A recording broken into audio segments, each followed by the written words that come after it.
And welcome back to the Word Encounter, episode 65. We concluded in chapter 9 of 1 Kings yesterday, so let's pick it up in chapter 10. We see at the end of chapter 9 that Solomon had concluded his dedication of the temple to the Lord, and the Lord was pleased. And so now it's time to get on with the business of ruling and reigning in Israel. And in chapter 10, the Queen of Sheba had heard about Solomon's wisdom and his majesty and all that the Lord had done for him. Word had traveled, and his reputation was just immense amongst the other kingdoms of the earth. And so she traveled there with tribute. She brought a lot of things with her to give to him. And it says in verse 4, when the Queen of Sheba observed all of Solomon's wisdom, the palace he had built, the food at his table, his servants' residence, his attendant service in their attire, his cupbearers and their burnt offerings he offered at the Lord's table, or at the Lord's temple, it took her breath away.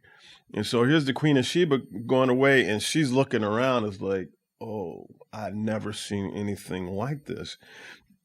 And so it was awesome. And so she, gave Solomon all that she had brought to him. And in verse 13, it says, King Solomon gave the Queen of Sheba her every desire, whatever she asked. And so he gave her whatever, because he had such an immense overflow of riches and blessings that he gave her whatever she asked. And so just to give an illustration with regard to Solomon's wealth and the kingdom's wealth, it said that, it says in verse 16, it says in verse 14, the weight of gold that came to Solomon annually was 25 tons. 25 of tribute from other nations and whatnot, 25 tons of gold every year. In verse 16, it says, King Solomon made 200 large shields of hammered gold. 15 pounds of gold went into each shield. He made 300 small shields of hammered gold, nearly 4 pounds per shield. And so he's making all this stuff. And then it says in verse 16, the king also made a large ivory throne and overlaid it with fine gold. The throne had 6 steps. There was a rounded top at the back of the throne, armrests on each side of the seats, and two lions standing beside the armrests. 12 lions were standing on each of 6 steps, one at each end. Nothing like it had ever been made in any other kingdom. Google Solomon's throne. It has a bunch of different illustrations of what this throne may have looked like. Just simply magnificent. In verse 21, it says, all of King Solomon's drinking cups were gold, and all the utensils of the house of the forest of Lebanon were pure gold. There was no silver, since it was considered as nothing in Solomon's time. There was so much gold, and so much silver that silver was considered, who cares? Nobody cares about silver. It was so abundant. And in verse 23, it says, King Solomon surpassed all the kings of the world in riches and in wisdom. The whole world wanted an audience with Solomon to hear the wisdom that God had put in his heart. And so all of the kingdoms of the world, everybody, all the leaderships and all the kings, everybody wanted to come and have court with Solomon because of his reputation of wisdom and knowledge and the riches of the land. We move on to chapter 11. In verse 1, King Solomon loved many foreign women in addition to Pharaoh's daughter. This was Solomon's Achilles heel. He loved too many ladies. He just loved too many women. And it says Moabite, Ammonite, Edomite, Sidonian, Hittite women from the nations about which the Lord had told the Israelites, you must not intermarry with them, and they must not intermarry with you, because they will turn your heart away to follow their gods. And so the Lord had, throughout centuries, had warned the Israelites, do not do this, because the result will be they will lead you astray from me, and then you will sin, and then the consequences of sin you will have to bear. And so Solomon, obviously being a man of wisdom, knew this, but he couldn't help himself. It says, to these women, Solomon was deeply attached in love. Not woman, to these women, Solomon was deeply attached in love. In verse 3, he had 700 wives who were princes and princesses, and 300 who were concubines. That's 1,000 women. He essentially is married to 1,000 women. And it said, the word says, and they turned his heart away. In verse 4, when Solomon was old, his wives turned his heart away to follow other gods. And this, again, this was Solomon's downfall. He was a wise man in many cases, but then not so wise in other cases. And this is really a case of human history. This is, matter of fact, all of the characters, in the Bible, we see a constant theme. All the great men of God, they're all flawed. They all have, they demonstrate tremendous dedication and fellowship with the Lord on one hand, but then on the other hand, they demonstrate significant failings. And to me, I don't know about you, but to me, this is kind of encouraging, because there are no perfect people, and the word, kind of illustrates this. And so this gives me hope. This is like, okay, I do the best that I can in my humanity, realizing that I'm not perfect, but the tremendous heroes of the faith, they weren't perfect either. And so, to me, it's just a great revelation, just to know that these guys were human. And so, in verse 6, chapter 11, it says, Solomon did what was evil in the Lord's sight, and unlike his father David, he did not remain loyal to the Lord. David remained loyal till he died. Solomon did not. And so, it says, in verse 7, at that time, Solomon was building these altars and whatnot to these other gods.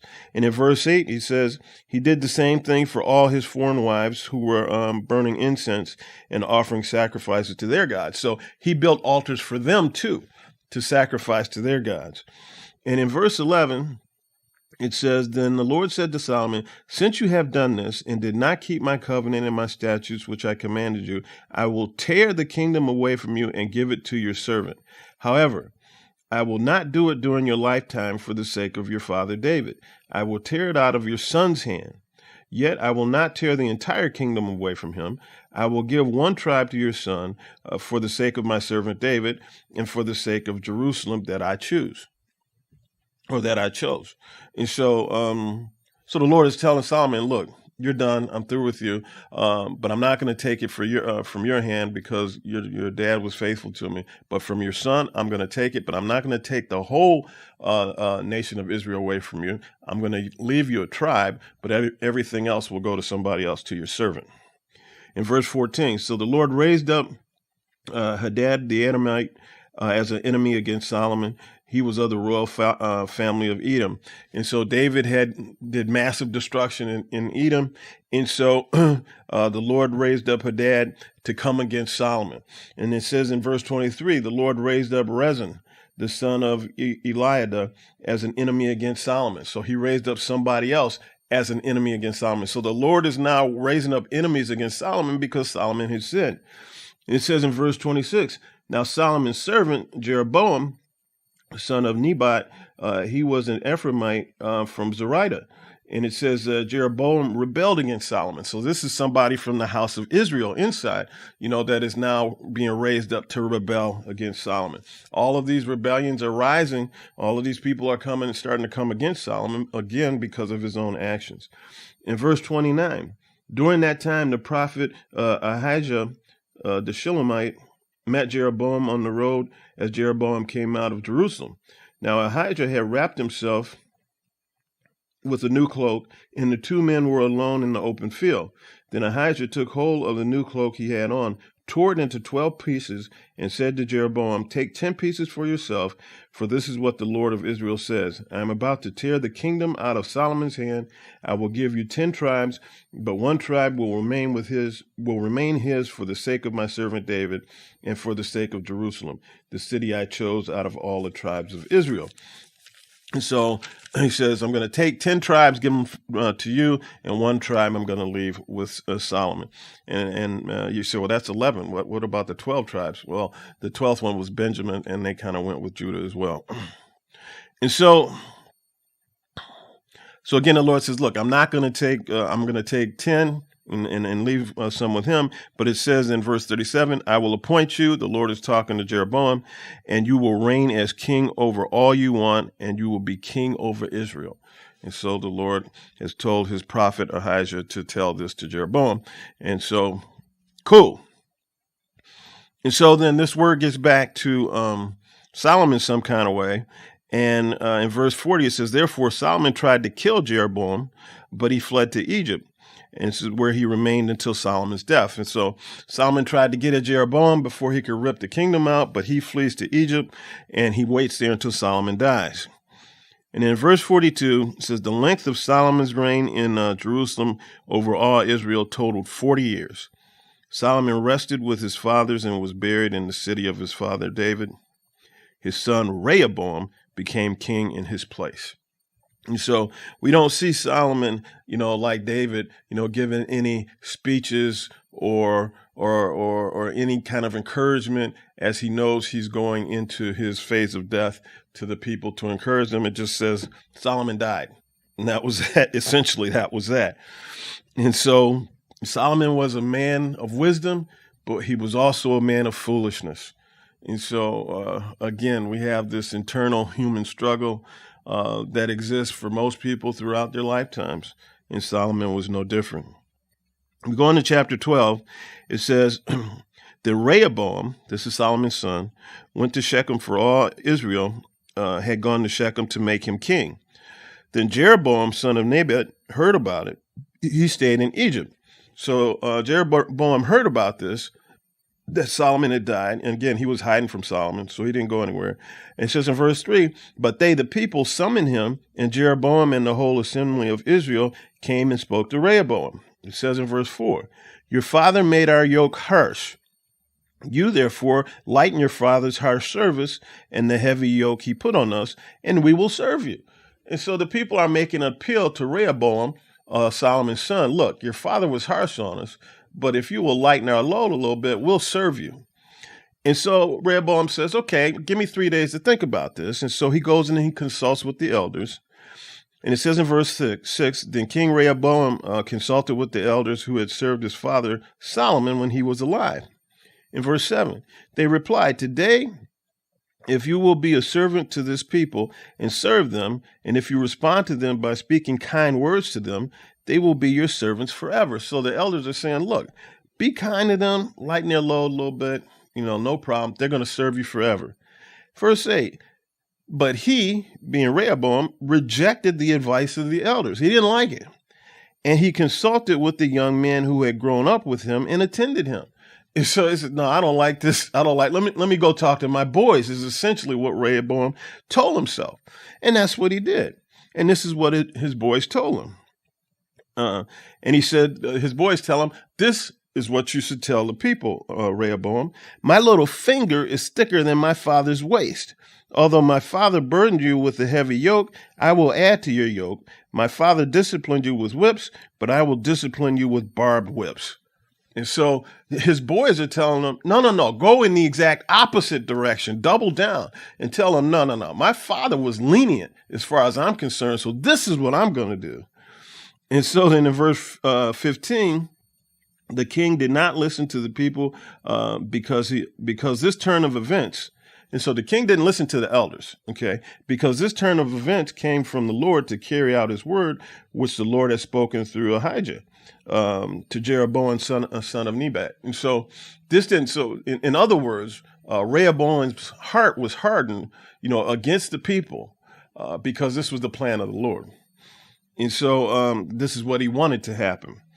And so we drop down to verse 20, and it says, when all Israel heard that Jeroboam had come back, they summoned him to the assembly and made him king over Israel. And no one followed the house of David except the tribe of Judah alone. And so this was the people's response to Rehoboam's harshness. It was like, all right, so Jeroboam, you come on, we're going to make you king over us. And so that's what they sought to do. And that is what they did. And then it says that Rehoboam, built a house in Shechem on the hill. And then in verse 26, it said, I should say Jeroboam. And in verse 26, it says, Jeroboam said to himself, The kingdom might now return to the house of David if these people regularly go to offer sacrifices to the Lord's temple in Jerusalem. The heart of these people will return to their Lord, King Rehoboam of Judah. They will kill me and go back to the king of Judah.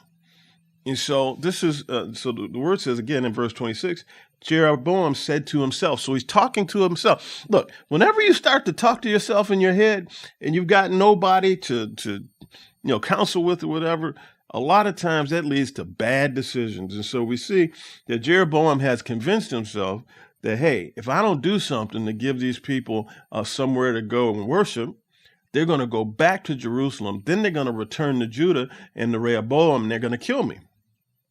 And so then his response to this thought is, then he made 2 golden calves, he made altars and whatnot. And so he put things together for the people so that they could go and worship.